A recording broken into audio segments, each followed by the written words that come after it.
할렐루야. 하나님 말씀 한 끼를 맛있게 먹는 블레싱 원테이블입니다. 네, 이번 주 말씀은 에스겔서 37장 15절에서 28절로 언약의 회복이라는 제목으로 말씀하셨는데요. 저희가 지난주에 약간 예습을 해서 조금 이해하기가 쉬운 부분도 있고, 또 오늘 말씀이 저희가 했던 거랑 또 다른 어떤 관점에서 좀 더 영적으로 말씀을 하시더라고요. 그래서 둘이 하나가 되리라라는 말씀은 하나님을 왕으로 섬기기 싫어했던 그 이스라엘 나라, 그래서 남유다와 북이스라엘로 두 왕을 섬기게 된 나라가 결국엔 어쩔 수 없이 하나님께 예배를 드리지 못했기 때문에 그 나라가 분열될 수밖에 없었는데, 하나님께서 이 나라들을 하나가 되게 하셔서 또 정결하게 하셔서 그 정말 철광석을 용광로에 녹이는 것처럼 정결하게 하셔서 이제 하나님의 임재가 있는 성전을 가진, 그리고 한 왕을 섬기는 나라가 되게 하신다라면서 그것이 바로 화평의 언약이다라고 말씀하셨는데, 저는 오늘 도입부에 말씀하셨던 깨어진 그릇에는 아무것도 담을 수가 없다라는 말씀에서 되게 많이 와닿았어요. 뭐 성경에도 보면 마태복음에서도 막 하나님께서, 예수님께서 막 이거 해준다 저거 해준다, 뭐 예를 들어서 산에게 명령해서 바다에 던져져라 해라. 그래도 나중에 형제와 화해하지 않으면 그 기도가 받아지지 않는다라는 말씀하시잖아요. 그래서 이 화평이 그냥 비단 하나님과 나와의 화평뿐만 아니라 우리가 형제 안에서 또는 교회 안에서 또는 우리 가족들 간에 화평을 이루는 곳에 하나님의 임재가 있겠구나. 우리가 한 마음 한 뜻으로 하나님을 섬기고자 하는 마음에 하나가 된다면 하나님의 임재가 있겠구나라는 생각이 들어서 되게 또 지난주에 배웠던 말씀과 오늘 들었던 말씀이 일맥상통하는 부분도 있고 더 영적으로 깊은 부분도 있어서 정말 잘 씹어 먹었다. 네. 지난주에라는 생각이 들었어요. 네, 저는 하나가 되리라라는 말씀 제목으로 아이들이랑 나눴는데요. 먼저 설교 들어가기 전에 아이들에게 조금 더 쉽게 이해하고자 게임을 하나 진행을 했는데요. 아이들이 서로 짝을 찾는 게임인데, 이제 그 짝을 자신이 뽑은 그 종이와 똑같은 모양의 친구를 찾아서 그 모양을 맞추게 되면 하나의 모양이 되는 그런 게임을 진행을 했었어요. 그래서 아이들에게 이스라엘이라는 나라도 이렇게 하나의 나라였지만 그들이 지은 죄로 인해서 이렇게 두 개의 나라로 나뉘게 됐다. 그래서 우리 친구들이 이렇게 서로가 만나서 하나의 도형이 되었듯이 하나님도 그들이 그렇게 서로 나뉘어진 나라들 이렇게 하나의 나라로 만들어 주실 것을 약속해 주셨다라고 아이들에게 함께 나눴습니다. 네. 네, 마침 이제 저희가 다음 주 말씀이 38장 39장인데 제목이 주권의 회복이에요. 어떤 내용을 갖고 있나요, 박성훈 전도사님? 네. 일단 38장에서 39장은 이제 하나님의 백성의 숙적으로 남아있던 그 민족들을 하나님께서 직접 처리하시는 장면이 나옵니다. 그래서 이제 곡과 마곡의 전쟁으로 알려진 이 전쟁은 하나님의 백성과 그 대적들 간에 있을 마지막 전쟁으로 저희가 잘 알고 있는데요. 지금 계속해서 이제 담임 목사님 설교를 통해서 저희가 이제 에스겔 말씀을 회복 시리즈로 이제 하나님은 이스라엘을 회복해 하시는 것을 이제 여러 단계를 통해서 알아보고 있죠. 그런데 저희가 한번 생각해 보면 하나님이 이제 여러 회복을 말씀하시다가 이제 갑자기 38장, 39장은 이제 곡의 전쟁 이야기가 나와서 이제 회복의 단계 흐름을 방해하고 있는지 한번 생각해 볼 수 있는데요. 혹시 어떠셨나요? 그러지 않으시나요? 저도 38장 읽으면서 갑자기 너무 많은 나라나 이런 장소나 뭐 이런 것들이 나오고 마치 그 오락에서 막 때로 몰려드는 전쟁. 예, 인터넷 게임에서 막 때로 몰려드는 전쟁이 난 것 같은 그런 느낌이 났어요.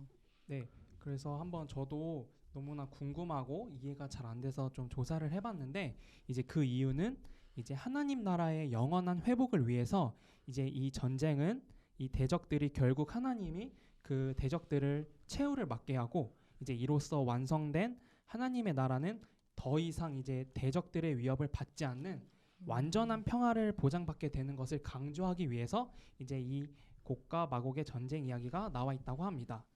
이제 그래서 곡의 멸망을 통해서 이제 우리가 알 수 있는 것은 이제 대적들의 멸망을 통해서 하나님의 백성들의 미래가 안전하다는 이제 궁극적인 확신을 주고 있는 것이죠. 이제 38장에서 39장의 내용을 좀 살펴보면 한번 38장 1절에서 2절 한번 저와 같이 한번 읽어볼까요? 읽어보겠습니다.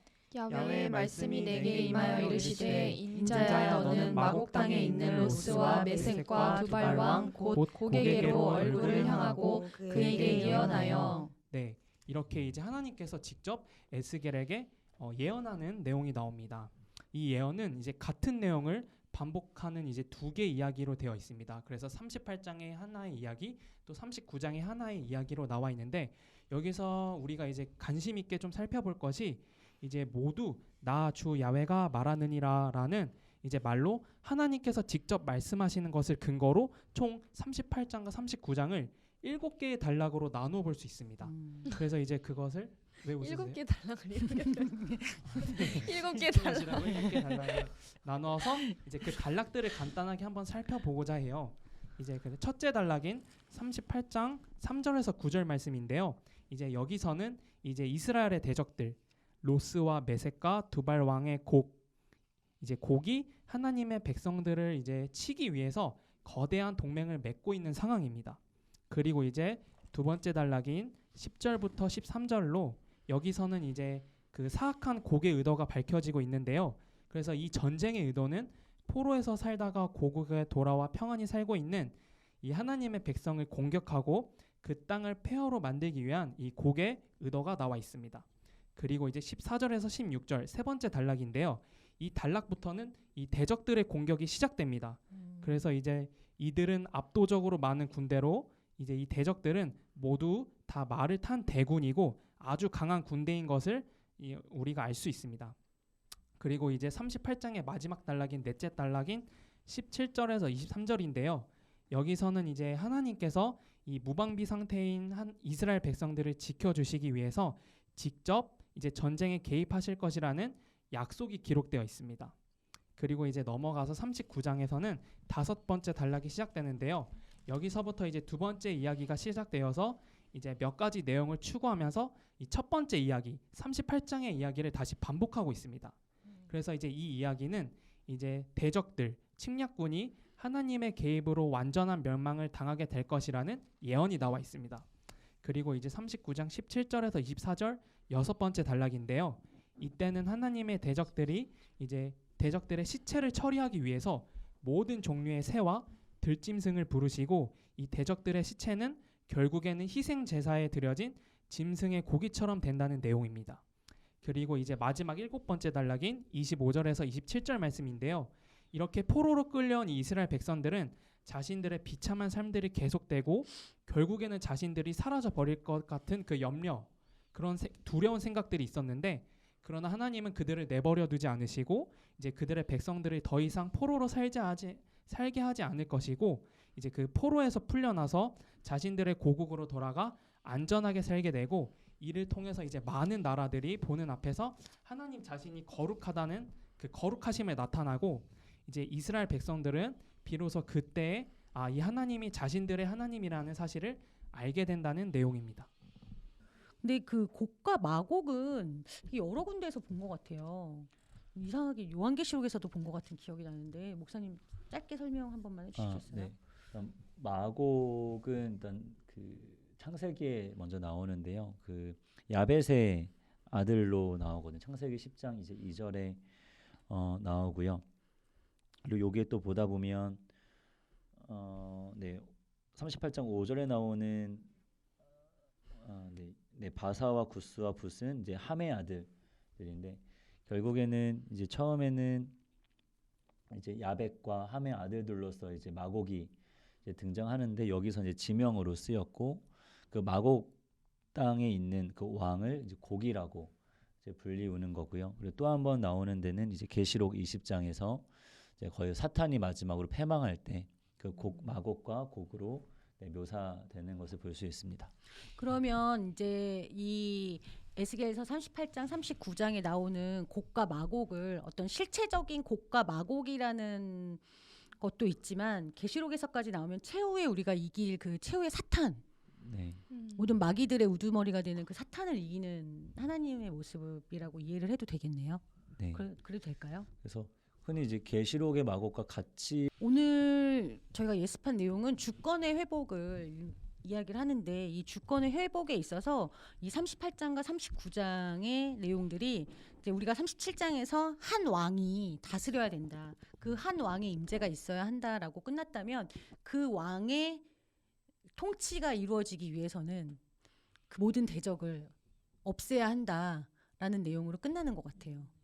그래서 저도 문득 생각이 났던 게 그 마태복음 12장 29절에 보면 그 예수님이 귀신을 쫓아내는 것을 보고 바리새인들이 와서 그 귀신의 왕 바알세불이 아니냐라고 할 때 어떻게 자기 우두머리가 자기네 팀을 쫓아내겠냐 그러시면서 강한 자를 결박하지 않고야 어떻게 그 강한 자의 집에 들어가서 그 세간을 강탈하겠느냐 결박한 후에야 그 집을 강탈하리라라는 말씀을 하시는데 이전에는 이게 약간 도둑을 묘사하는 것 같아서 도둑은 나쁜 놈이잖아요. 그래서 이거는 예수님에 대한 내용이 아닐 것이다라고 생각했는데 조용기 목사님 설교에서도 그렇고 이 강탈하는 사람의 그 여기 이 마태복음 10장 29절에 나오는 강탈하는 자의 주체가 하나님이 예수님이라고 하시더라고요. 그러니까 더 강한 이미 강한 마귀들이 점령하고 있는 그곳을 더 강한 자가 강탈하여야 한다라는 말씀으로 설명을 들었었거든요. 오늘 말씀이 그런 말씀이었던 것 같아요. 정말 이미